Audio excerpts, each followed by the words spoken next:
This is the 2026 Cadillac Vistiq, and it weighs 6,326 pounds, which is roughly the equivalent of a 1980s Fleetwood limo. Progress is apparently heavy, and most of the time the suspension controls all of that mass wonderfully. However, I took it on a trip during a snowstorm and discovered one dynamic characteristic that proves physics always wins. Today I'm showing you why you need to spend the extra money on the premium luxury trim, why the shifter is an insult to the price tag, and the one setting you must change to keep this 3-ton luxury SUV on the road during the winter. What's it like? Buckle up, my friends. Let's go for a drive.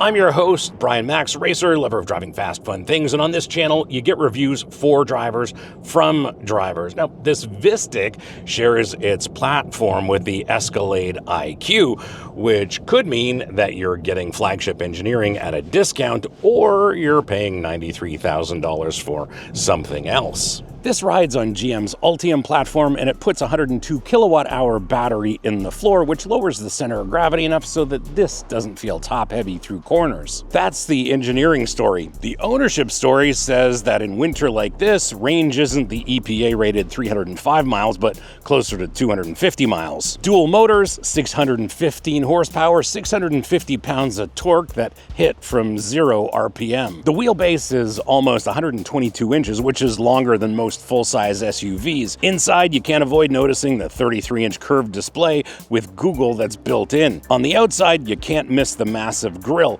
This black crystal shield replaces the traditional grille opening with what looks like solidified darkness, which is very on-brand for the company that invented tail fins.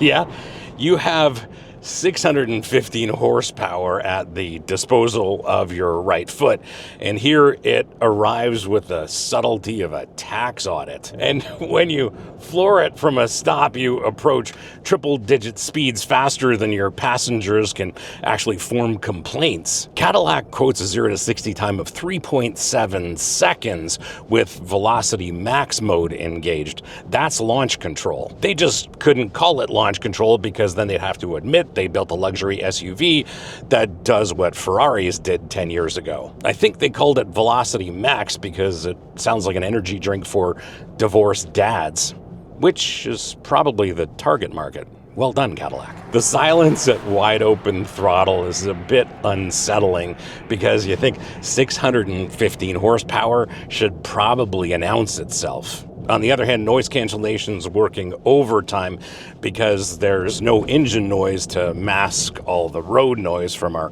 lousy roads in this part of the world. And if you think about it, progress like this needs better roads. We don't have better roads. What we have is a little bit of wind noise, a little bit of road noise, and then the faint whirring of electrons feeling a little bit inconvenienced.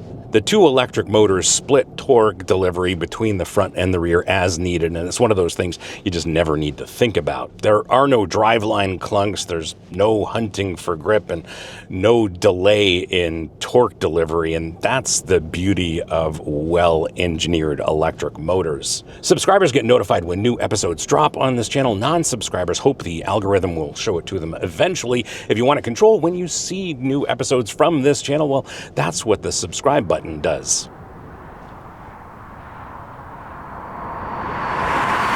Body and wheel control with these dampers is impressive. Far more impressive than you'd expect for something that's tuned more for comfort. If we think about the Lincoln Navigator we drove not that long ago, that suspension was not for me and maybe not for some of you. A little too soft. Even though the ride here is compliant, it does not ride like a Cadillac from the 1960s. Body roll exists because you're not defying physics, of course, but there is a low center of gravity, and with the dampers, it's all very well controlled and not alarming. The wheelbase is over 120 inches long, which gives it stability at higher speeds, but also imbues this with a little bit of a unique turn-in character. I suppose like a good race car, it doesn't reward aggressive inputs, it rewards smooth inputs. And if you drive this like you're carrying an SUV load of crystal glassware, well, then it responds perfectly. The steering translates my inputs perfectly. I turn the wheel and it goes where I want, but it seems like somebody in the calibration department decided that heavy feels premium. There's a little too much heft here without any information, so you're left guessing as to what's going on at those two front contact patches. The turning radius of the standard Vistiq is 41 feet. The turning radius of this one with the rear steer option is 39 feet. You think those 2 feet don't matter? Well, take this to a shopping mall on December 23rd.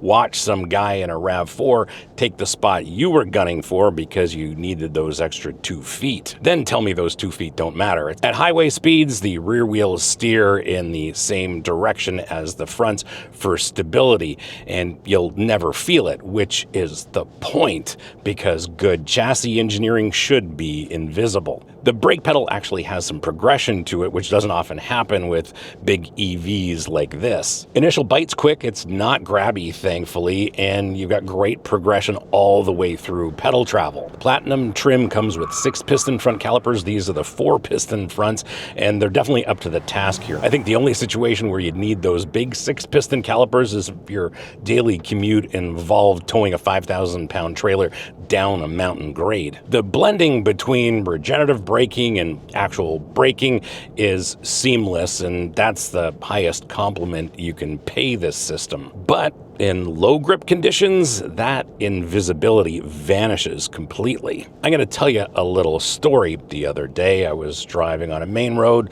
mix of dry and wet conditions, then I turned off onto a side road, which was covered in snow. And I had the one pedal driving on because when I drive EVs, I'm an EV guy. I trust the system. So I'm driving along on that snow-covered road and lift off the throttle. Have you ever felt the vehicle give up on physics? All 4 tires broke traction at the same time. The traction and stability systems didn't intervene. They panicked. And in that split second, I could hear it in the ECUs. It wasn't, oh, I've got this. It was, oh no, oh no, oh no, 6,300 pounds just sliding in the direction of travel. And all I could think was, I really don't want to crash this Cadillac. Moral of the story, in low grip conditions, turn off the one pedal driving like Cadillac suggests, and don't let the system determine the coefficient of friction at the road surface for you. If you want to support the channel beyond just watching, well, the merch store is open, and your support means more time to produce episodes like this, less time worrying about manufacturer blacklists. No pressure, just an option. Some people say EVs can be strange and difficult to live with, but when it comes to the seating position, there's nothing strange about it. The fundamentals are correct. We've got a large, comfortable, highly adjustable seat, and the steering column's adjustable as well. Plus, this has the air suspension, so when this stops, I've got it set to go to the access height, so hip point is perfect. Getting in and out, very, very easy. Forward visibility is excellent. Tall glass all around. We have those large outboard mirrors as well as this camera mirror. And this camera mirror definitely earns its keep, because if you're the shoulder checking kind of driver, well, you're not going to see much. And as far as I'm concerned, this camera mirror is mandatory. It's not optional. And if you think a camera mirror is cheating, I don't know what to tell you. Your principles are going to meet a Honda Civic in your blind spot, and the Honda Civic's going to win. Adjust your mirrors properly, use the camera mirror. It's as simple as that. When I've been behind the wheel, I've spent a lot of time considering this interior design, and the only conclusion I can come up with is that it's stuck somewhere in the middle between trying too hard and not trying hard enough. But it's all very well screwed together, and nothing rattles or shakes over our nasty road imperfections. The one thing I will say is that this quilted and perforated upholstery definitely looks better to the eye and definitely photographs better than it feels. It feels a little bit on the more durable side rather than the luxury comfort side of the equation. And overall, I think this interior embodies conventional American luxury rather than Cadillac trying to reinvent the definition of luxury, which is not a bad thing. We need to talk about this shifter for a second. It's mounted on the column and it works like a toggle. It takes about 3 uses for it to become muscle memory. No issue there. The problem isn't the location, it's the feel. It has this hollow, imprecise feel and really doesn't belong in a luxury SUV. In a Chevy Blazer, sure, no problem. In a $93,000 Cadillac, well, here it's kind of like an insult to your fingertips. You do get Google Maps built in, which is great, given that with some other manufacturers, you get some kind of approximation of what a map is supposed to mean. Google built-in means you don't get Apple CarPlay or Android Auto. Cadillac calls it a better integrated experience. That's corporate speak for we want your data and we're not sharing, which is fine, except they partnered with Google to build the system.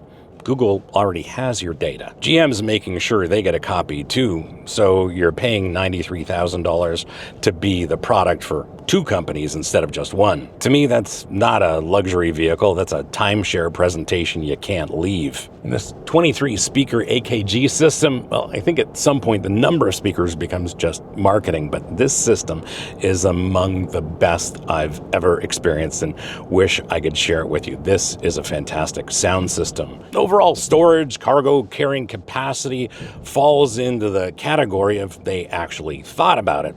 Until you get to the 3rd row. Power folding seats sounds great, but it's actually a multi-step process disguised as a one-touch feature. If your 2nd row captain's chairs are set to an actually comfortable position, the 3rd row collides with the 2nd row seat backs before it can fold. If you do use that 3rd row, well, keep in mind with that 3rd row up, cargo carrying capacity is about 15 cubic feet, which is the equivalent of a modest run to the supermarket, not a week-long family vacation road trip. But the good thing is that 3rd row is useful beyond just transporting children. Actual adults can fit back there in a pinch, which is a good thing because in this market, most manufacturers treat that 3rd row as a technicality. The like button tells YouTube to share this video with more people like you who are interested in it. And if this video gave you more information than what's contained in a brochure or a press release, well, that's the entire ask.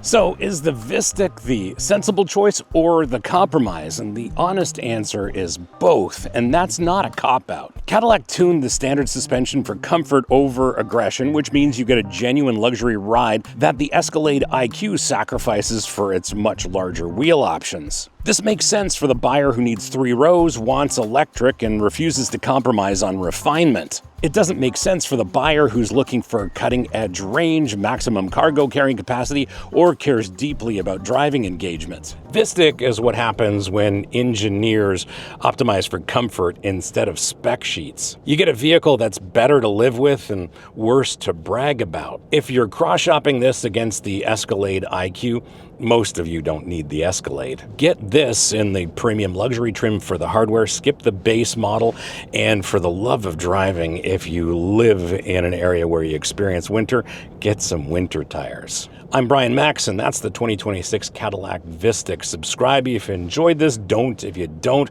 comment if you disagree, and the merch store is open if you want to support the channel. See you on the next one.